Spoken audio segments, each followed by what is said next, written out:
Eccellenza, la festa del Redentore è una festa che ha un'origine sacra, questo senso religioso di spiritualità pervade ancora questo che è l'appuntamento più importante dell'anno per i veneziani. Ma insieme alla salute rimangono due momenti in cui la storia e la fede di Venezia si sposano con la contemporaneità. Hanno accenti diversi come feste, la salute e il Redentore, però entrambe coniugano la città, la società che cambia di decennio in decennio, notiamo differenze importanti nella società veneziana, con la forma della fede cristiana che per la salute è la Vergine Santissima e in questi giorni, la terza domenica di luglio, tradizionalmente è protagonista il Redentore. Quale deve essere il profondo religioso senso di questa, cioè che riflessione dobbiamo fare in questa, perché poi le ricorrenze sono un momento che ci impongono delle riflessioni. Ma io penso che dobbiamo fare in modo che la nostra fede diventi cultura, quindi una festa sentita, avvertita dal popolo viene vissuta certo in modo trascendente, ma anche in modo direi orizzontale. Una buona prova che la nostra fede è genuina e autentica è quando si traduce anche nella orizzontalità. Quindi guardando al Redentore e guardando all'umanità di Cristo, noi dobbiamo pensare un'umanità che regga e dia un nerbo nuovo alle nostre relazioni personali, sociali, politiche anche. Lei è sempre molto agganciato alla realtà non solo di Venezia, ma alla realtà del nostro paese, alla realtà internazionale. Quali sono i richiami che farà in occasione della festa del Redentore? Quali sono le impellenze che le preme sottolineare? Guardi, inizio parlando della speranza come virtù cristiana, ma anche come stile di una buona umanità. La speranza che cerca di intercettare il momento presente, quindi i momenti che io avverto come particolarmente delicati in questo momento sono la questione dell'immigrazione da una parte e dall'altra parte le banche, soprattutto le banche venete, con le vicende proprio contemporanee di questi giorni che in qualche modo entrano nelle riflessioni di un vescovo che vuole parlare alla sua città, alla comunità cristiana, ma anche a tutte le persone che direttamente o indirettamente ascoltano la parola del vescovo. Immigrazione su più fronti più allargati di quelli scontati, si inizia a dire non possiamo ospitarli tutti, bisogna aiutarli a casa loro. Qual è la sua posizione? Anche il vertice di Trieste, alla fine l'Italia è un po' lasciata sola. L'Italia è molto sola, perché dobbiamo anche usare certe volte gli aggettivi che aiutano a capire la realtà. L'Italia è molto sola e questo è un fatto, è una realtà di fronte a tante promesse, a tante approvazioni verbali, però poi le nostre coste rimangono il confine di un continente e questa è una grande ingiustizia che credo debba maturare in un concetto di politica nazionale che voglia un rapporto buono con l'Europa. Quindi questo credo che sia una cosa da considerare. Detto questo, noi dobbiamo affrontare questo problema, questa realtà col cuore e con la testa. Il cuore da solo ci può dare una spinta, ma qui è necessario anche la testa, una progettazione, programmare qualcosa, prima a livello politico e credo che la nostra politica nazionale, che legittimamente si divide su tante questioni anche importanti, significative, però su certi elementi come l'immigrazione dovrebbe trovare nelle differenze una linea comune. E poi non vivere di ideologie, di visioni ideologiche oppure di un cuore che vorrebbe ma che alla fine non può. E allora si tratta indubbiamente di far fare a tutti un esame di coscienza. Aiutarli là non vuol dire bloccare, chiudere un flusso, vuol dire però venire incontro anche a un'esigenza di queste persone che molto probabilmente nella stragrande maggioranza migrano perché non hanno condizioni di vita sufficientemente umane.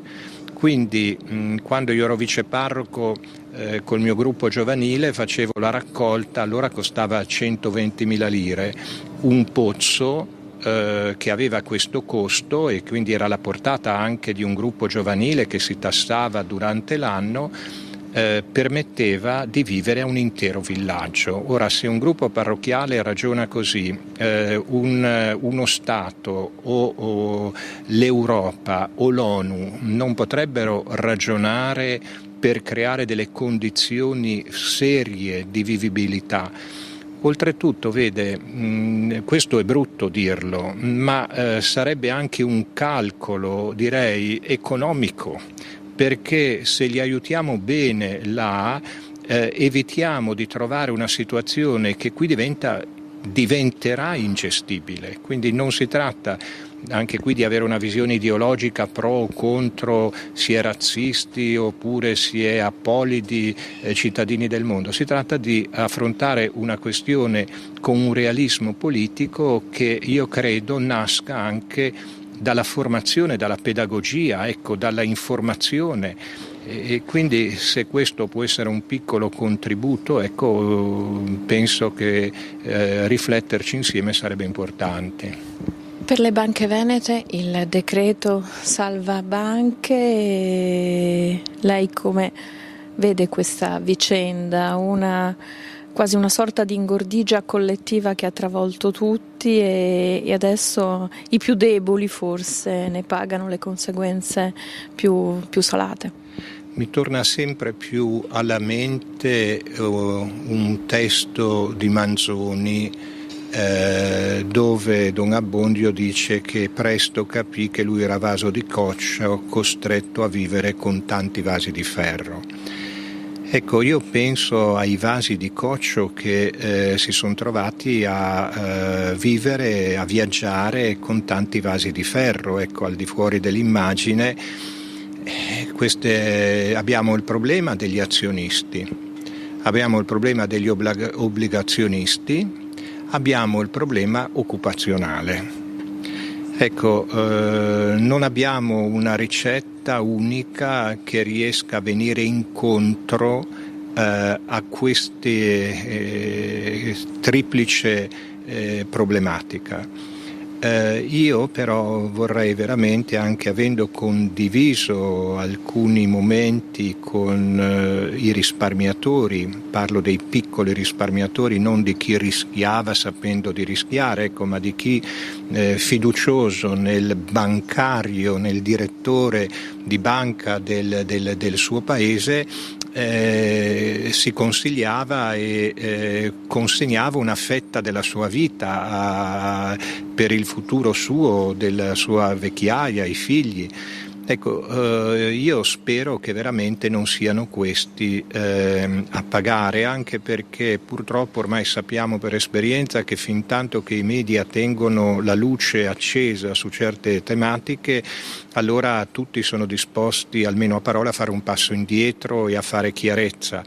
Quando si spengono le luci in genere rimangono un po' quando si alza la marea e le barche sono tutte lì sulla sabbia, però quando arriva l'alta marea cosa succede? Che le barche che non ce la fanno, quelle che sono con lo scafo perforato, affondano, mentre le altre si alzano.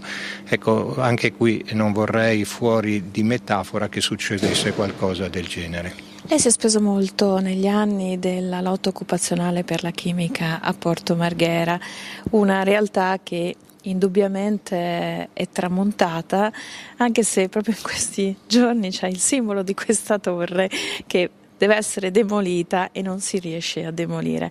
Parlando appunto di questo simbolo, che futuro, che presente occupazionale vede per quest'area che faticosamente sta cercando di riconvertirsi, questioni grandi navi, questioni turismo pazzesco a Venezia, insomma, che visione economica vede per la città e la provincia? Marghera ha rappresentato alla fine del secolo scorso, nella seconda metà del secolo scorso, una grande speranza che poi è stata di corto respiro. Ha lasciato tracce anche imponenti di inquinamento, questa speranza abortita, e io penso che Marghera possa essere una sfida, oltretutto siamo nel centenario di Marghera, no? Essere una sfida per responsabilizzare comunque i nostri politici, ecco, i nostri politici, invitandoli, come dicevo già nell'occasione dell'Acqua Granda a novembre scorso, a non essere la città dei veti incrociati, ecco, che se qualcuno non può l'importante è che non ci riesca neanche l'altro, no? Ma forse una concertazione politica, culturale, in cui anche la società è chiamata, è l'unica strada immaginabile. Poi anche la capacità dei nostri politici locali e la capacità dei nostri politici anche nazionali di attirare in certe aree degli interessi per cui veramente si trovi una vocazione sul territorio che non può essere però lasciata così alla episodicità di qualche iniziativa privata. Certo, le torri sono dei simboli, sia quando si costruiscono sia quando si abbattono. Bisogna pensare, quando si costruisce una torre, che cosa c'è dietro questo simbolo. La sua voce è tra le prime che si è levata a difesa del bimbo di 10 mesi in Inghilterra. È una situazione che, insomma, fa riflettere tutti, credenti o non credenti, quasi parossistica. Sì, l'inizio della vita e lo spegnersi della vita sono quei temi umani forti che riescono a mettere insieme le persone di buona volontà.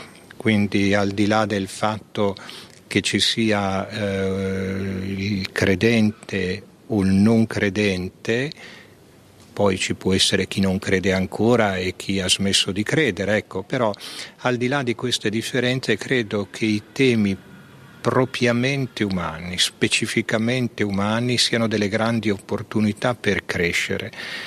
Io ho cercato di dire qualcosa che potesse essere vero, quindi non confessionale, perché sulla vita non decide la fede, sulla vita decide qualcosa che la fede riconosce, e quindi il concepimento per un verso e lo spegnersi della vita. Io credo che siano due momenti in cui l'uomo dimostra di essere veramente tale se arriva a non accanirsi in modo terapeutico e se arriva a evitare l'abbandono terapeutico. Ma può deciderlo una corte piuttosto che dei genitori? Penso che dobbiamo recuperare il valore del papà, della mamma, dei genitori, della famiglia, anche perché molte volte in cui situazioni diverse da queste, ma chiamano l'eutanasia o altro, dimostrano di essere situazioni in cui soprattutto le persone sono sole. Quindi io credo, ritornando a quello che abbiamo detto all'inizio di questo nostro colloquio, che la festa del Redentore è una festa di fede dove la fede diventa cultura, dove la fede diventa anche una capacità di declinare rapporti personali, sociali diversi. Io penso che uno sguardo di fede non sia in questo caso confessionale, ma sia uno sguardo che porta l'umanità a pienezza anche nel rispetto dei momenti in cui l'uomo veramente capisce di essere una piccola parte. Che sentimento dobbiamo avere domani sera attraversando il Ponte di Barche nella processione verso la chiesa del Redentore, questo gesto simbolico? Allora, che siamo veneziani, che amano l'incontro, che amano le loro tradizioni, che vogliono bene al Redentore, e proprio per questo sono contenti di vivere un momento non facile della storia, un momento impegnativo, un momento importante, e soprattutto direi anche pensare che il ponte è sempre molto eloquente, non divide ma collega.